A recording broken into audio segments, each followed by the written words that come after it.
का शुक्रिया अदा करना चाहती हूँ। कोचाधामा की विधानसभा में यहाँ पर मौजूद हमारे सभी बड़े बुजुर्ग भाई और बड़ी तादाद में, बड़ी खुशी की बात है, यहाँ पर मौजूद मेरी माएँ बहनें, आप सबने इतना बेहतरीन, इतना सुंदर कार्यक्रम हमारे लिए रखा। मैं दिल से आपका शुक्रिया अदा करना चाहती हूँ। हमारे बीच में मंच पर उपस्थित आपके प्रत्याशी, राजद से कोचाधामा के प्रत्याशी मास्टर मुजाहिद साहब, जवादुल साहब, कैसर आलम साहब, रमीज राना सोनू जी, नसीम साहब, फौजी साहब, जैद साहब, आमिर बिनहास जी और मेरे बराबर में खड़ी आपकी प्रमुख साहिबा निशात जी, सभी लोगों का भी धन्यवाद कि आपने इतना अच्छा कार्यक्रम यहाँ पर उसका आयोजन कराया। आज हम आपके बीच में बेहद ही महत्वपूर्ण, बहुत ही जरूरी बात करने के लिए आए हैं। एक ऐसे मकसद की बात जो हम सबको अपने दिल तक उतारनी है कि आने वाली 11 तारीख को आपके यहाँ बिहार में जो चुनाव है वो कोई छोटा मोटा चुनाव नहीं है। इसमें पूरे देश की, पूरी दुनिया में कहना चाहती हूँ, पूरी देश की और खास तौर पर बिहार की दिशा और दशा तय करने का यह आपका चुनाव है। इस चुनाव से आप बिहार को ही नहीं बल्कि हमारे देश को भी एक नई दिशा देने का काम करेंगे। तो ये छोटा चुनाव नहीं है, ये बहुत बड़ा चुनाव है। सबकी आस, सबकी उम्मीदें आप लोगों से टिकी हुई है कि आप सही फैसला लेंगे। मैं उत्तर प्रदेश से आपके बीच चलकर आई हूं और हमारे प्रदेश में जो हाल पिछले 10 साल से भाजपा सरकार ने बना रखा है, मैं उस सूरत हाल को आपके सामने बयान करने आई हूं। आज बहुत अच्छा लगा जिस तरीके से आपने बुलडोजर के माध्यम से हमारा फूल बरसाकर स्वागत किया, लेकिन हमारे यहाँ बुलडोजर फूल नहीं बरसाते। हमारे यहाँ इन बुलडोजर का इस्तेमाल किया जाता है घरों को तोड़ने के लिए, झूठे मुकदमे लगाए जाते हैं, मकान तोड़े जाते हैं। पूरी उम्र लग जाती है एक आम आदमी की, पूरी उम्र लग जाती है एक आम आदमी की एक मकान खड़ा करने में। और जो जल्लाद सरकार हमारे ऊपर उत्तर प्रदेश में है वो मिनट नहीं लगा रहे, लोगों को रोजगार उनका दूर कर रहे हैं, उनके मकान तोड़े जा रहे हैं, झूठे मुकदमे लगा कर उन्हें जेल में डाला जा रहा है। अभी आप लोगों ने वो हाल नहीं देखा। अभी बिहार की जनता ने उत्तर प्रदेश जैसा भाजपा का राज नहीं देखा। इसीलिए मैं आपकी बेटी वहां से चलकर आई हूँ आपको आगाह करने के लिए, आपको ये जताने के लिए कि आप अपने ऊपर वो हाल मत आने दीजिए जो वहां हमारे ऊपर हो रहा है। हिंदू मुस्लिम हर भाई, हर जाति का व्यक्ति परेशान है। ये भाजपा की सरकार यहाँ पर भी वही हाल बनाना चाहती है। ये भी आप जान लीजिए कि ये नीतीश जी को यहाँ पर मुख्यमंत्री नहीं बनाएंगे, जैसे इन्होंने महाराष्ट्र में किया, जैसे इन्होंने मध्य प्रदेश में किया, जैसे इन्होंने राजस्थान में किया। ये चेहरा कोई दिखाते हैं और फिर गद्दी पर किसी और को बिठा देते हैं। तो यहाँ पर भी इनका वही एजेंडा है, वही प्लान है। आपके सामने दो गठबंधन है, एक सेक्युलर पार्टियों का गठबंधन है जो संविधान की रक्षा करना चाहता है, जो संविधान के मूल्यों पर चलना चाहता है। उसमें चाहे कांग्रेस पार्टी हो, हमारे आदरणीय राहुल गांधी जी के नेतृत्व में, या राजद हो आदरणीय तेजस्वी यादव जी के नेतृत्व में, या हमारी समाजवादी पार्टी हो आदरणीय अखिलेश यादव जी के नेतृत्व में, जिन्होंने हमें यहाँ पर आपके बीच में भेजा है। ये सभी लोग हर धर्म की, हर समाज का सम्मान करना जानते हैं और सभी को साथ लेकर चलना चाहते हैं, क्योंकि कोई भी चुनाव किसी एक के सहारे नहीं जीता जा सकता। जब आपस में झगड़े होते हैं तो पड़ोस वाला सबसे पहले काम आता है। फिर ये नहीं देखा जाता कि वो हिंदू है या मुसलमान है। तो इस भाईचारे को,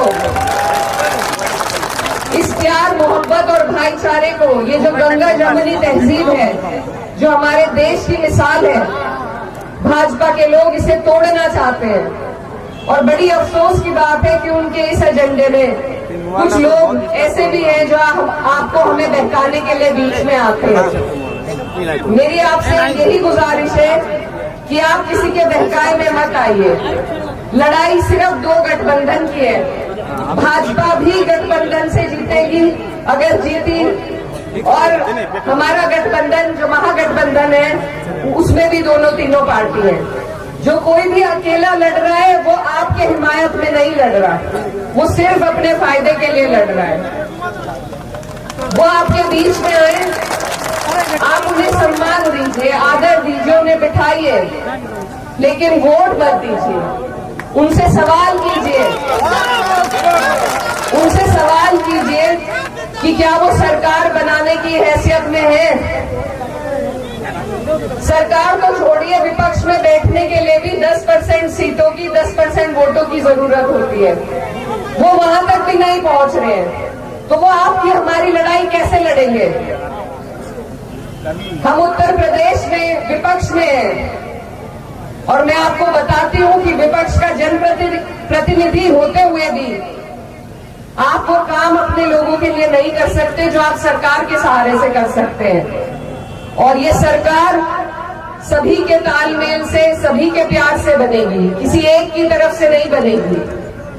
तो आपको और हमें हमारी तरक्की के लिए, आगे बढ़ने के लिए, बिहार को आगे बढ़ने के लिए हमें जरूरी है कि हमें एक ऐसी मिलीजुली सरकार बनाए जो सबकी हिफाजत करे, जो सबको तरक्की देने का काम करे, जो प्यार की बात करे, नफरत के बीज ना बोए।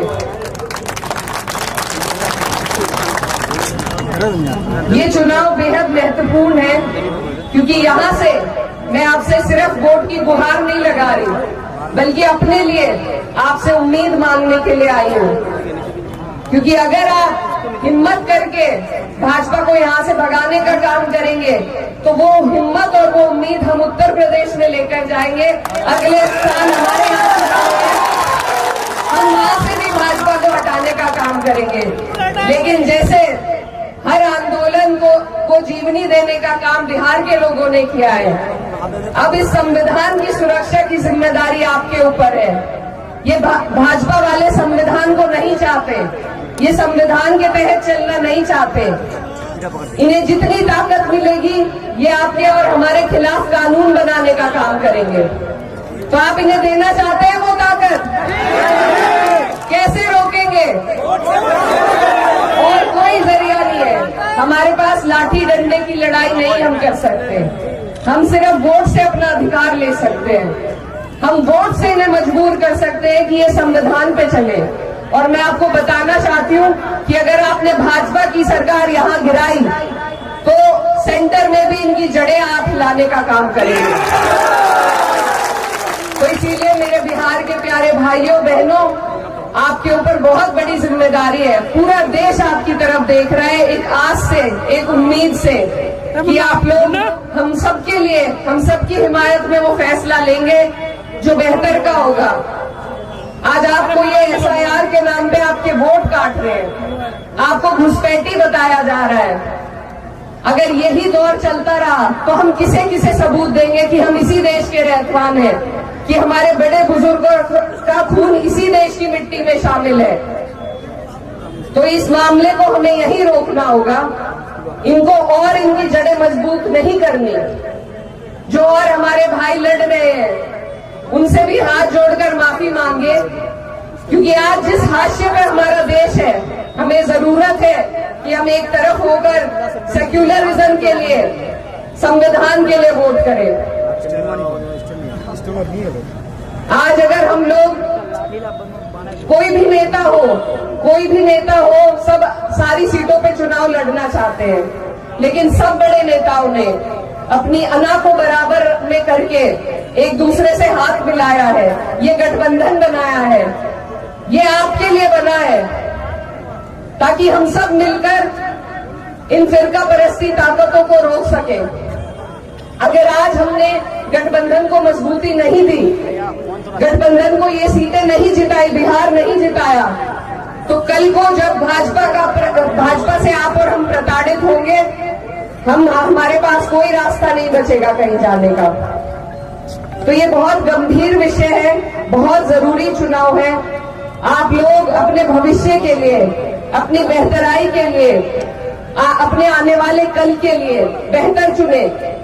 ये लोग 1 रुपए में पूंजीपतियों को कई एकड़ जमीन दे सकते हैं, लेकिन जब मैं यहां दौरा कर रही थी, हमारे भाई, हमारी बहनें जो गुर्बत में यहां पर बस रही हैं, उन्हें तो सरकार फ्री में कुछ नहीं देना चाहती है।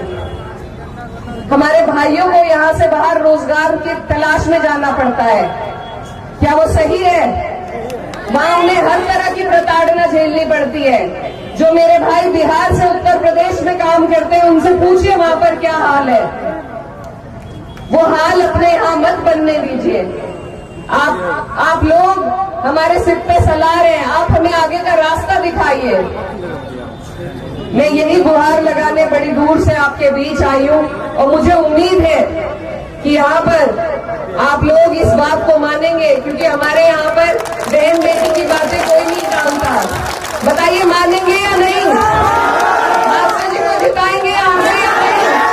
वादा कर लूं मैं इनसे, पक्का वादा। तो आप लोगों से गुजारिश है, आने वाली 11 तारीख है, महागठबंधन के प्रत्याशी हमारे मास्टर मुजाहिद साहब, लालटेन का इनका निशान है, और एक वोट। देखिए, आज आपके हाथ में वोट की ताकत है। कल को ये कोई गारंटी नहीं है रहने देंगे या नहीं, कि ये SIR के तहत आपका वोट काट दे या नहीं। तो इन लोगों को रोकना है, और रोकने का जरिया सिर्फ महागठबंधन का है। तो आप सबसे गुजारिश है, एक तरफ होकर, एकजुट होकर, सबको जोड़कर वोट करें। और मैं जाते जाते अपनी बात खत्म करते हुए सिर्फ ये कहना चाहती हूँ कि ये जब्र भी देखा है तारीख की नजरों ने, ये जब्र भी देखा है तारीख की नजरों ने, कि लम्हों ने खता की थी और सदियों ने सजा पाई। तो ये लम्हा है आपके हाथ में, इस लम्हे की कदर कीजिए, कोई खता ना हो जाए, वरना हमारी पुश्तों को पछताना पड़ेगा। तो बस इतनी बात कहकर आपसे दुआओं की दरखास्त करती हूँ और आपसे विदा लेना चाहती हूँ। बहुत बहुत शुक्रिया। अल्लाह हाफ़िज़।